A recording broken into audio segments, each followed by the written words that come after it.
Bakan po ni Jose Castro, yung sabi ni Inday, na yung kanyang tatay na si Digong, mga kababayan, susundan yung... nagkikwento kasi si Sara kahapon. Ito yung kwento ni Sara Duterte. Sinabi ko din sa kanya, yun pa, sabi ko, yung kagustuhan mo na umuwi, yan din yung katapusan ng buhay mo. Inahahalintulad ba ni VP Sara ang kanyang ama? Kaya sa yumaong Ninoy Aquino, parang hindi po natin nadinig noon na inahilintulad ni dating Pangulong Duterte ang sarili niya kay Ninoy, kung hindi kay Hitler. Doon lang sa asylum application ni Attorney Harry Roque, ano ba talaga nakikitang motive dito ng Palacio? Do you see this as a tactic of Nagbabagang mga balita at pagtalakay sa mga isyu ng lipunan. Bulsa, opinyon, banat at paglalantad sa katotohanan. Bulsa, what you see is what you get. You decide. Yung time mo na po tayo. Padala ni Rani de la Cruz. May pulis po, kumakatok sa bahay. Sabi ng pulis, tao po, sagot ng bata. Bakit po? Sabi ng pulis, nasaan yung tatay mo? Nasa kusina po, sagot ng bata. Tika muna po, tatawagin ko. Sumigaw yung bata, Papa, may naghanap sa'yo. Bibili yata ng shabu.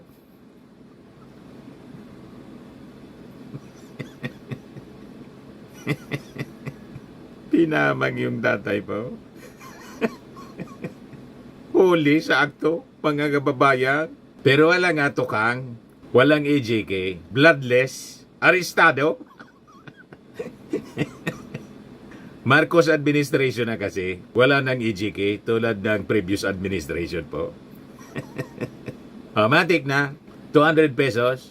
Padala mo na lang yung GCash sa number mo. Sa kakasali ka na sa monthly draw, 5,000 pesos yung cash price. Yung hindi mabubunot, sa December kasali ka pa. 10,000 pesos sa grand prize. Dito na tayo mga kababayan sa ating seryosong topic. Binakbakan po ni Jose Castro, yung sabi ni Inday, na yung kanyang tatay na si Digong, mga kababayan, susundan yung yapak ni Ninoy. Sabi ni Jose Castro, baka niya Hitler, napakabilis mag-isip mga kababayan ng pang-rishback na mga sagot si Jose Castro. Kaya talaga pinili ng ating Pangulong Bongbong Marcos na maging palas press briefer po. Kasi pag may mga ganito po, mga tanong ang mainstream media, mabilis mag-isip po si Jose Castro ng banat. Nagkikwento kasi si Sara kahapon. Ito yung kwento ni Sara Duterte. Sinabi ko din sa kanya, yun pa, sabi ko, yung kagustuhan mo na umuwi, yan din yung katapusan ng buhay mo. Magiging Ninoy Aquino Jr. ka. At sinabi niya sa akin, sabi niya, kung ganyan ang kapalaran ko, then so be it. Basta lang mauwi ako sa Pilipinas. Sabi ni Jose Castro, napakalayo po na ipagkumpara ang sarili o ikumpara ang dating Pangulong Duterte kay Ninoy Aquino. Mas ninais po ni dating Pangulong Duterte na ikumpara ang sarili niya kay Hitler. Basag na basag po si Sara. Barado kay Jose Castro. Pakinggan natin mga kababayan yung reaksyon ni Jose Castro sa pagtatanong ng media. Ayan yung PCO press briefing kanina. Sunod na tanong, Monica Sargan, Brigada FM. Good morning po, Yusek. Sa pagtitipon din po sa the Netherlands, nabanggit po ni VP Sara sa kanyang speech, as I quote, sabi ko, yung kagustuhan mo na umuwi, yan din yung katapusan ng buhay mo, magiging Ninoy Aquino Jr. ka. Any reaction po from the palace? Inahahalintulad ba ni VP Sara ang kanyang ama? Kaya sa yumaong Ninoy Aquino, parang hindi po natin nadinig noon na inahilintulad ni dating Pangulong Duterte ang sarili niya kay Ninoy, kung hindi kay Hitler. Meron po siyang sinabi mismo, sinabi pa niya dito, and I quote, Hitler must million, actually supposed to be 6 million Jews. There is 3 million, what is it? 3 million drug addicts in the Philippines. There are. I'd be happy to slaughter them. At least if Germany had Hitler, the Philippines would have me. So napakalayo pong ipakumpara ang sarili o ikumpara ang dating Pangulong Duterte kay Ninoy Aquino na hindi nagkaroon ng anumang record ng mass murder or crimes against humanity. Mas ninais po ni dating Pangulong Duterte na ikumpara ang sarili niya kay Hitler. May tanong po ulit si Alvin Baltasar, Radyo Pilipinas. Yusek, doon lang sa asylum application ni Attorney Harry Roque, ano ba talaga nakikitang motive dito ng Palacio? Do you see this as a tactic of Attorney Roque para makiiwas doon sa mga criminal proceedings as what was stated in a petition filed by a doon sa abroad, ma'am anong tactic ang nakikita nyo rito? Kahit hindi pa naman po siya nag-a-apply ng asylum sa Netherlands, alam naman natin na siya ay hindi na nagpakita sa anumang Quadcom hearing. Siya ay umalis sa Pilipinas at hindi na bumalik. So ano ba ang ibig sabihin nito? Taktika ito para hindi na siya muling matanong pa sa kanyang mga isinawalat sa Quadcom hearing patungkol sa kanyang mga transaksyon. And doon sa posibleng maging dahilan, posibleng yung affiliation niya kay dating Pangulong Duterte, do you see this as a reason para hindi maaprobahan yung application niya sa asylum sa the Netherlands? Depende na po yan sa gobyerno po ng Netherlands kung ito po ay makakaapekto sa kanyang petition for asylum. Eden Santos, Net 25. Yung asylum ni Roque, mga kababayan, malabo ng i-approve ng Netherlands. Kasi may nag-signature campaign na po para harangin yung kanyang asylum application. Daldal kasi po ng daldal. Yan sabi dito sa abogado.com.ph, over 16,000 signatures in counting. Campaign versus Roque's Asylum accelerates. Pinangunahan po yung petisyon. Nilaunch noong March 22. 24 pa lang ngayon. 16,000 na po. Ang nanguna si Joel Vega, a Philippine-born Dutch citizen. Nanguna siya, mga kababayan, dito sa kampanya para i-block ang asylum application sa the Netherlands ni Harry Roque. Change.org under the title Block Harry Roque's Asylum Move to the Netherlands. Sabi dyan, addressed to the Dutch Immigration and Naturalization Service, the petition argues that Roque does not qualify for asylum and accuses him of attempting to exploit the Dutch asylum system to avoid legal accountability in the Philippines. Application pa lang to. Pinangalanda ka na ni Harry Roque. Di siyempre, yung mga galit sa kanya, talagang ibablock. Blinak nga po. Umuwi ka na lang, Harry Roque, dito. Unang-una, nilaglag ka na ni Sara Duterte bilang abogado. Walang tiwala sa abilidad mo si Sara Duterte. Mga foreign lawyers ang pinagtitiwalaan ni Sara Duterte. Yan kasi, pare-parehas kayo. Si Sara Duterte, si Digong, lahat kayo. Gumawa kayo ng sarili ninyong problema na pinoproblema ninyo ngayon. Frank P. Gutierrez, ABS-CBN. Ma'am, balikan ko lang yung tanong ni Maricar kanina regarding yung sa pag-compare kay dating Pangulong Duterte kay dating Senator Ninoy Aquino. Yung statement kasi ni Vice President is more, I think, on the security ng dating Pangulo sa pag-uwi niya sa Pilipinas.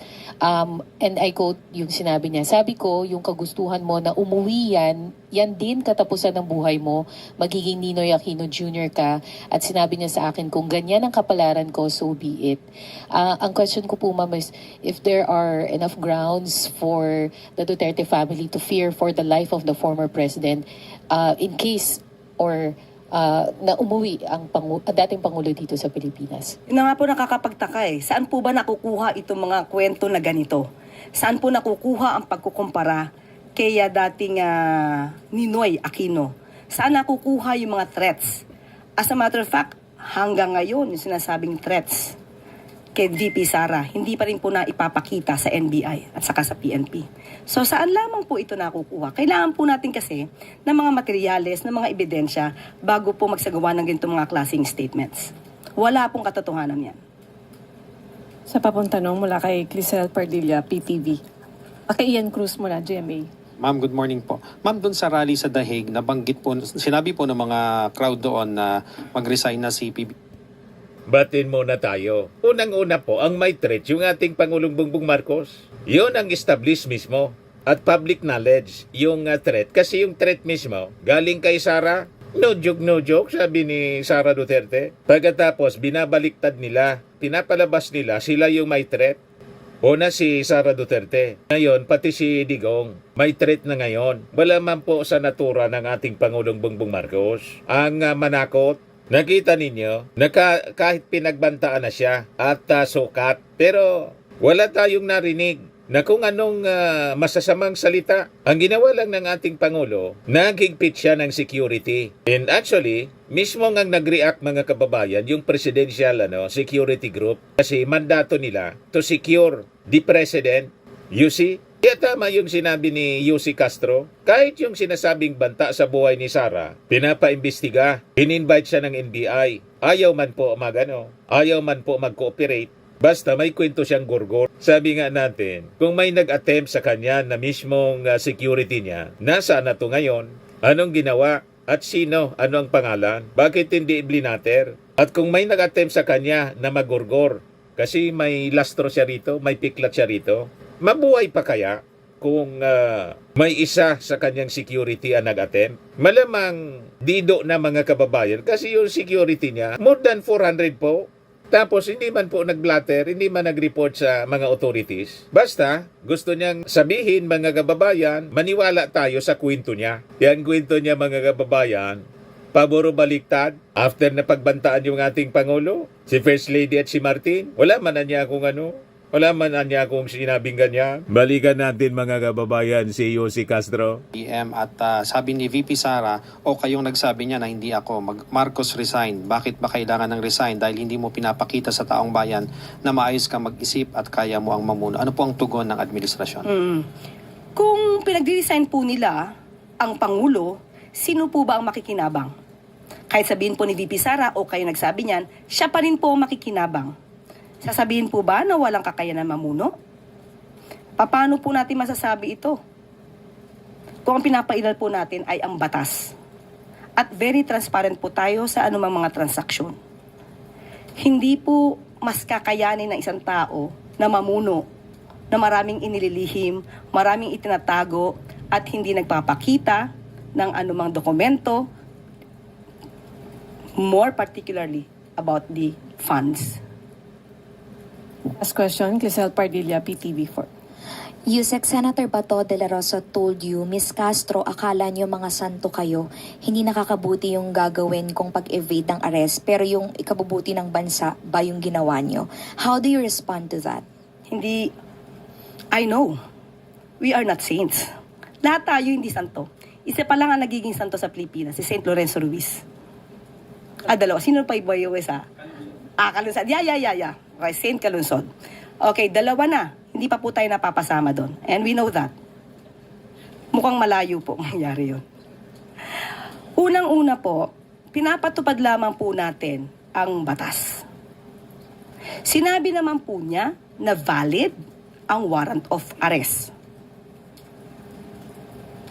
Ang sabi din po natin, bakit natin sinusuko daw ang soberenya? Hindi po tayo nagsusuko ng anumang soberenya. Sino ba ang naunang magsuko ng ibang parte nating karapatan sa ibang bansa? Tayo po ba? Muli, sasabihin natin, inamin na ni Senator Bato, valid ang warrant of arrest. Siya na ang nagsabi.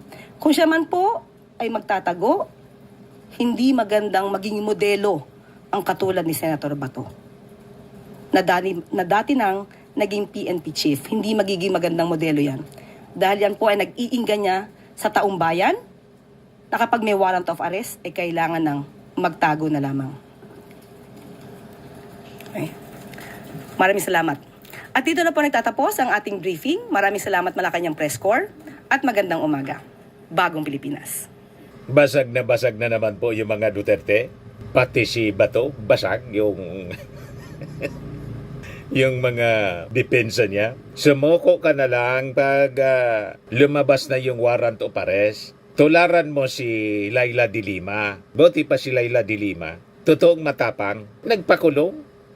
Close to 7 years. Hindi tumakas. Yan ang totoong maisog. Tama pa. Kasi kung wala man po kayong kasalanan, anong rason hindi ninyo harapin yung asunto doon sa ICC? Hindi ninyo mabiblame yung mga complainants na mas nagtiwala sa ICC kaysa dito nung panahon ninyo. Malinaw yung paliwanag po ni DOJ Secretary Boying Rimulya. Hindi nang pagsyon ng maayos during your term, yung panahon ni Digong yung judicial system. Pati yung mga piskal, tinatakot daw. You see? Yun ang paliwanag po ni Boying Rimulya doon sa Senate hearing ni Amy Marcos. Firmax Firming and Lifting Cream, pinapahid po sa mga pulses in affected area. Mainam po sa paninigas ng mga kaso-kasuan. Ito naman po, Automax Radiant Serum. Sa mukha naman yung application, anti-aging po siya. You will look 10 years younger than your age. Sa mga cancer patients naman po, baka lang gusto ninyo itong itry. Neng siya red mixed fruit drink. Hindi mo po siya gamot, food supplement siya. Kaya lang, gawa siya mga kababayan sa goji berry. Yung goji berry may anti-cancer properties. O ngayon, yung mga inquiries ninyo, dumiritso na lang kayo sa aming messenger sa Facebook para masagot namin agad. Ayos pa? Ayos na ayos niya, Mr. Maravilla. At sa mga nagana po ng malinis and spacious fitness gym, pumunta lang po kayo sa aming Colossal Fitness Gym. May Grab ka rental din po kami. Ito naman po yung bago naming product na binibenta online. Eye Glow Serum, whitening po siya. Tingnan ninyo yung epekto sa aking anak na architect before and now. Yung mga inquiries po ninyo, dumiretso na lang kayo sa kanyang Facebook account, Riz Maravillas.